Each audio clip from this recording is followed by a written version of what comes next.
Besar kan? Kali fokus karena mimpi kita kan bukan di sini.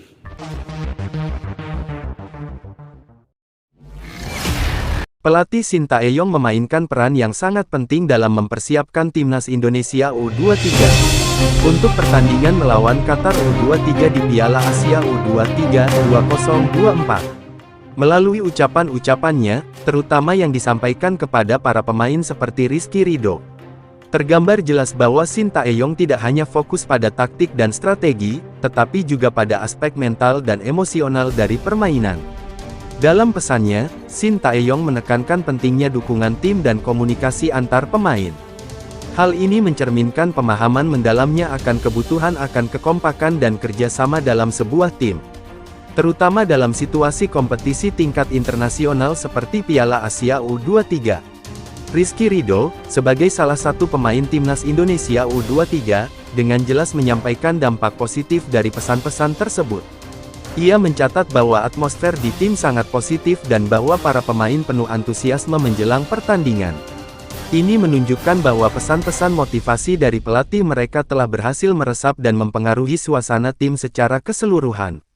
Selain itu, Ridho juga menyoroti persiapan fisik dan taktis yang telah dilakukan oleh tim pelatih. Persiapan yang matang ini memberikan keyakinan kepada para pemain bahwa mereka siap untuk menghadapi tantangan yang ada di depan. Dalam konteks ini, tidak hanya kemenangan dalam pertandingan yang menjadi fokus, tetapi juga pengalaman dan pertumbuhan yang didapat dari setiap kesempatan bermain. Ini adalah aspek penting dari pembangunan sebuah tim yang kompetitif dan berpotensi. Dengan demikian, keseluruhan proses persiapan timnas Indonesia U23 untuk pertandingan melawan Qatar tidak hanya berkaitan dengan faktor-faktor teknis, tetapi juga melibatkan aspek-aspek psikologis dan emosional yang penting untuk membentuk sebuah tim yang solid dan bersatu dalam mencapai tujuan bersama. Dua pemain yang dihapus dari daftar final skuad timnas Indonesia U23 untuk Piala Asia U23 2024. Yakni Kakang Rudianto dari Persib Bandung dan Muhammad Zaki Ashraf dari PSM Makassar, menjadi sorotan utama dalam. Keputusan Sintayong untuk mencoret kedua pemain ini tentu tidak lepas dari pertimbangan teknis dan regulasi turnamen yang berlaku. Kakang Rudianto, pemain yang berposisi sebagai bek, telah mengukir sejumlah prestasi bersama Persib Bandung di level klub. Namun, meskipun memiliki pengalaman yang cukup, pelatih timnas Indonesia U23 mungkin memiliki alasan teknis tertentu untuk tidak memasukkan Kakang dalam skuad final. Hal serupa juga berlaku untuk Muhammad Zaki Ashraf, pemain muda yang berbakat dari PSM Makassar. Meskipun keputusan ini mungkin mengecewakan bagi kedua pemain dan para pendukung mereka, namun hal ini adalah bagian dari dinamika dalam pembentukan skuad timnas yang dihadapi oleh setiap pelatih. Pertimbangan teknis, kemampuan taktis, dan strategi yang diterapkan oleh pelatih haruslah menjadi faktor utama dalam menentukan pemain mana yang akan dimasukkan ke dalam skuad final.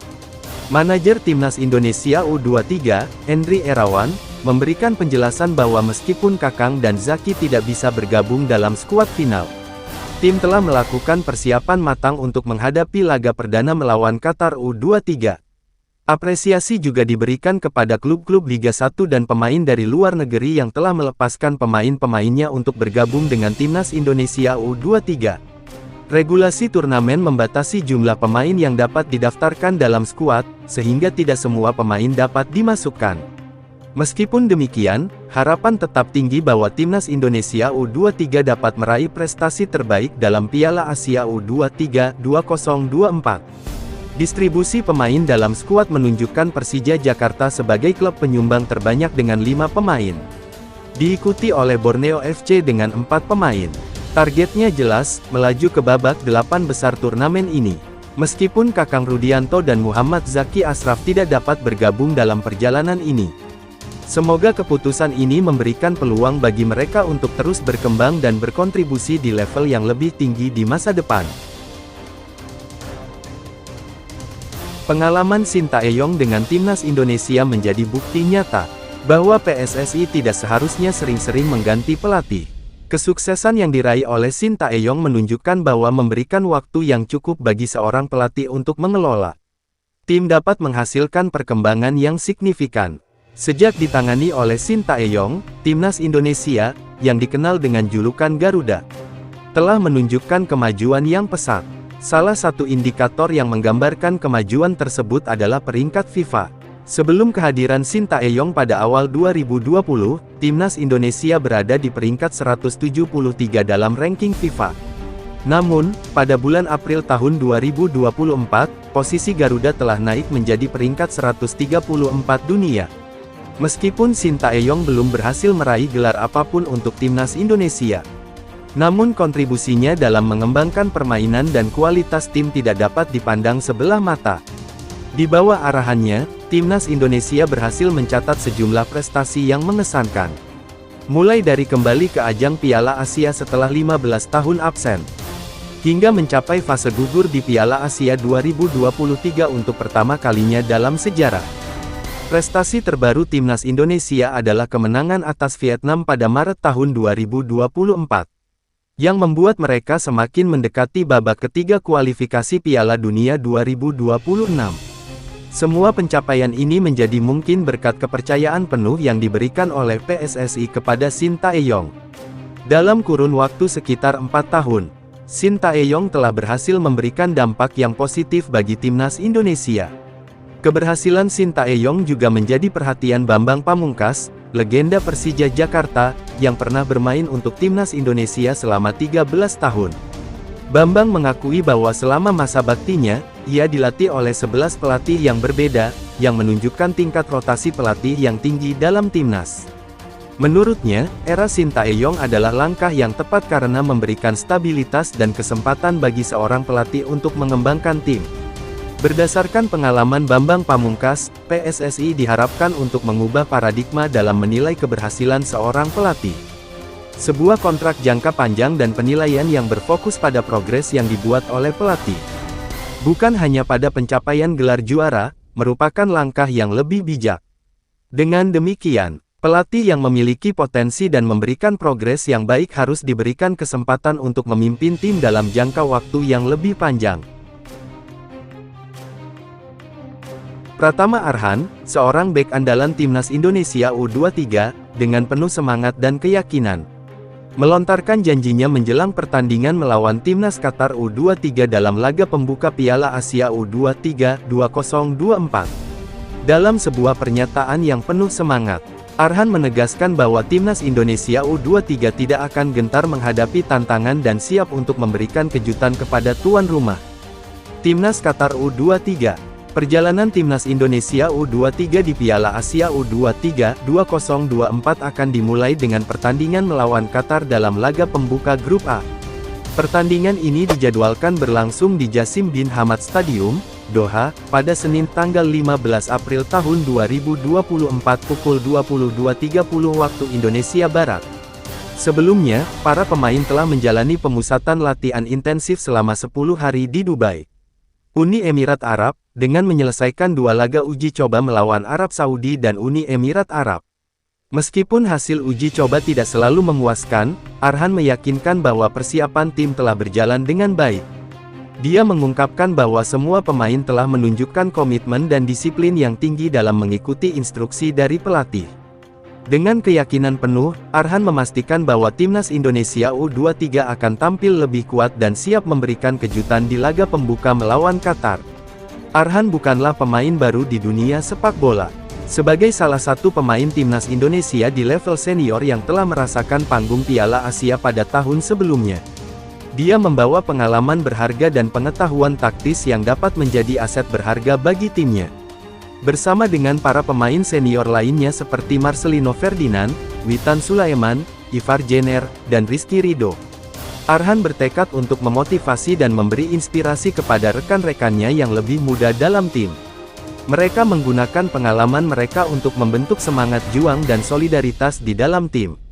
Arhan yakin bahwa dengan dukungan dan motivasi yang diberikan oleh para pemain senior, timnas Indonesia U23 akan semakin percaya diri dan bersatu untuk meraih kemenangan. Meskipun tekanan dan ekspektasi besar menyertainya, Arhan menegaskan bahwa dirinya dan rekan-rekannya siap untuk mengeluarkan performa terbaik pada laga pembuka melawan Qatar.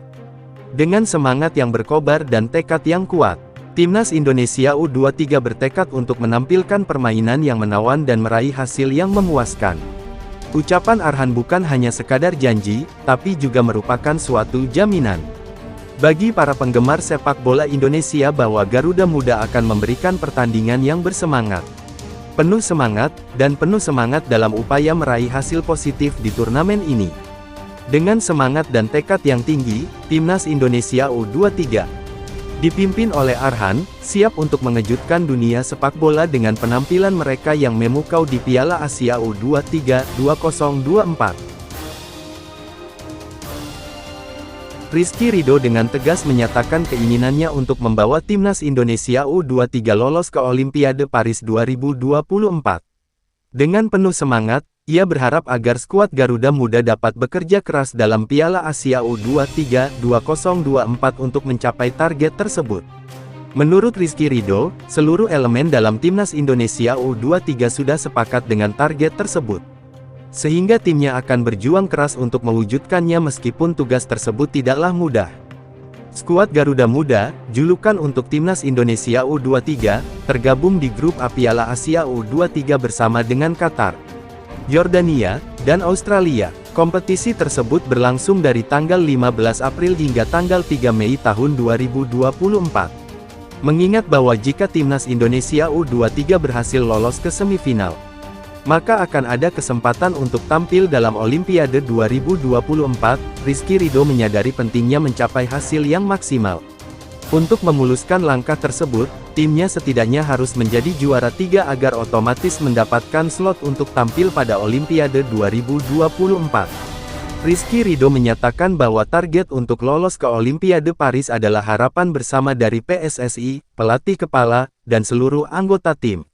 Meskipun menyadari bahwa persaingan di Piala Asia U23 tidaklah mudah, Rizky Ridho menegaskan bahwa mereka tidak akan menyerah dan akan berjuang sekuat tenaga untuk mencapai tujuan tersebut. Sebagai pemain yang menyadari bahwa ini adalah edisi terakhirnya dalam Piala Asia U23 karena batasan umur, Rizky Ridho berjanji akan tampil maksimal dalam setiap pertandingan. Dia berharap dapat memberikan kontribusi yang besar bagi timnya, serta berusaha keras untuk mencapai hasil yang terbaik. Dalam laga terdekat melawan Qatar, Rizky Ridho dan rekan-rekan timnya siap memberikan yang terbaik. Pertemuan kedua tim dalam fase grup A Piala Asia U23 2024 di Jassim bin Hamad Stadium pada Senin tanggal 15 April tahun 2024. Menjadi kesempatan awal bagi Timnas Indonesia U23 untuk memulai perjalanan menuju pencapaian target yang diimpikan. Piala Asia U23 2024 sudah diambang pintu, akan digelar di Qatar mulai tanggal 15 April hingga tanggal 3 Mei tahun 2024. Turnamen ini menjadi panggung prestisius bagi para bakat muda sepak bola Asia untuk menunjukkan kemampuan mereka dan membawa pulang kejayaan bagi negara mereka masing-masing. Menyambut kehadiran turnamen ini, mari kita simak beberapa fakta menarik seputar AFC U23 Asian Cup 2024. 1. Debut Indonesia tahun 2024 menandai debut pertama Indonesia dalam ajang Piala Asia U23 yang diselenggarakan di Qatar. Meskipun baru pertama kali tampil, Indonesia memiliki ambisi besar untuk mencapai semifinal. 2. Tidak ada yang mempertahankan gelar juara. Sejak pertama kali diselenggarakan pada tahun 2013, belum ada tim yang berhasil mempertahankan gelar juara di Piala Asia U23. Hal ini menunjukkan ketatnya persaingan di tingkat Asia dan memberikan peluang bagi munculnya juara baru. 3. Arab Saudi dominan di final. Arab Saudi telah mencapai partai final sebanyak 3 kali, yaitu pada tahun 2013, 2020, dan 2022. Meskipun demikian, mereka hanya berhasil meraih gelar juara sekali, yakni pada tahun 2022. 4. Korea Selatan kehilangan dominasi. Juara bertahan tahun 2020, Korea Selatan mengalami kejutan dengan gagal melaju ke babak semifinal pada tahun 2022. Kekalahan telak 3-0 dari Jepang di perempat final menandai akhir perjalanan mereka di turnamen tersebut. 5. Qatar sebagai tuan rumah. Qatar dipercaya untuk kedua kalinya menjadi tuan rumah Piala Asia U23. Setelah sebelumnya sukses menggelar turnamen ini pada tahun 2016. Qatar juga menjadi negara pertama yang 3 kali dipercaya sebagai tuan rumah Piala Asia Senior. Fakta-fakta menarik ini semakin menambah kemeriahan dan ketidakpastian dalam Piala Asia U23 2024. Siapakah yang akan menjadi juara baru dan mencatatkan sejarah di turnamen ini? Mari kita tunggu dan saksikan bersama. Jangan lupa untuk mendukung timnas Garuda Muda dalam pertandingan pembuka mereka melawan Qatar pada Senin, tanggal 15 April tahun 2024.